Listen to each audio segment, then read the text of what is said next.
সমস্যা সমাধানের মালিক আল্লাহ, আমি উসিলা মাত্র। আল্লাহ পাক রব্বুল আলামিন মানুষের মাঝে সমস্যা দিয়েছেন এবং পাশাপাশি তার সমাধানের ব্যবস্থাও করে রেখেছেন, তবে তা কোনো না কোনো বুজুর্গ ব্যক্তির উসিলার মাধ্যমে। সকল সমস্যা সমাধানের মালিক একমাত্র আল্লাহ রব্বুল আলামিন, আমি নামে মাত্র উসিলা। আজকের এই সফলতা হুজুরের এই দীর্ঘ সময় কঠোর আধ্যাত্মিক অনুশাসনের মধ্য থেকে আধ্যাত্মিক ও জালালি সাধনার বদৌলতে ইস্তেখারা, ইন্দ্রজাল, বশীকরণ বিদ্যা ও ঐশ্বরিক দুর্বল দুষ্প্রাপ্য রত্নদ্রব্য হাসিল করেছেন, যার সমন্বয়ে মহা শক্তিশালী তদবিরের মাধ্যমে মানব জীবনের যত বড় কঠিন সমস্যা হোক না কেন অতি স্বল্প সময়ে সফলতার আলোকে সমাধান দিয়ে থাকেন ইনশাআল্লাহ। হুজুরের এই ঐশ্বরিক ও আধ্যাত্মিক ক্ষমতার বলে আপনি পৃথিবীর যে প্রান্তে থাকুন না কেন আপনার মনের সুপ্ত বাসনা অবশ্যই পূর্ণ হবে ইনশাআল্লাহ। হুজুরের পূর্বপুরুষ সকলেই ছিলেন কামেল। হুজুর আজমির শরীফ, নিজামুদ্দিন আউলিয়ার মাজার, সিলেটের হজরত শাহজালাল রহমতুল্লাহ আলাইহ, চীনের তিব্বত, নেপালের হিমালয় ও কোহেকাপের আধ্যাত্মিক শক্তি এবং তান্ত্রিক বিদ্যা অর্জন করে এখন বাংলাদেশে মানুষের সেবায় নিয়োজিত।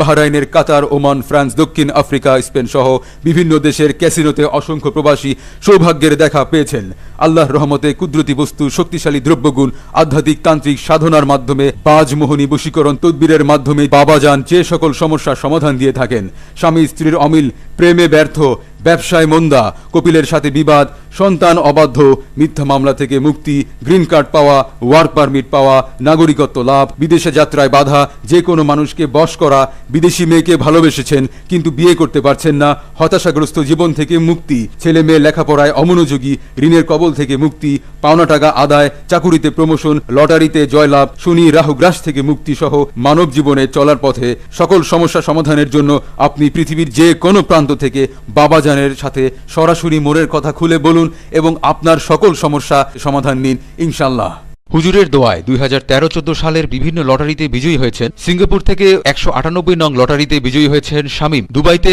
902 নং লটারিতে বিজয়ী হয়েছেন সেলিনা বেগম, মালয়েশিয়ায় 477 নং লটারিতে বিজয়ী হয়েছেন ওবায়দুল কাদের, ইটালিতে 728 নং লটারিতে বিজয়ী হয়েছেন আশিক রহমান, থাইল্যান্ডিতে 931 নং লটারিতে বিজয়ী হয়েছেন সুভাষ দত্ত, মালয়েশিয়া থেকে মোহাম্মদ হামিদুর, বেনজির আবরার, আশিক গাজী, শিরিন জামান, কাজী আব্দুল সাত্তার, সিঙ্গাপুর থেকে গোলাম মুর্তজা, মোহাম্মদ শাহজাহান খান, মাহফুজা খানম, শ্রীভাষ বিশ্বাস, কাতার থেকে রেজাউল করিম, তানবীর মোকাম্মেল, নঈম রানা, রুবিনা খানম, আবু গালিব, বাহরাইন থেকে কাজী সোবহান মিয়া, আব্দুল আল মামুন, আসাদুজ্জামান আল খলিল, খুরশিদ আক্তার, জাভেদ সেলিম খান, ইটালি থেকে ফারহান আক্তার, ফরিদুর রেজা, মোতাহার আক্তার, তাহরিমা সুমি, দীপ বড়ুয়া, ষোড়শী রায়, জার্মান থেকে গোলাম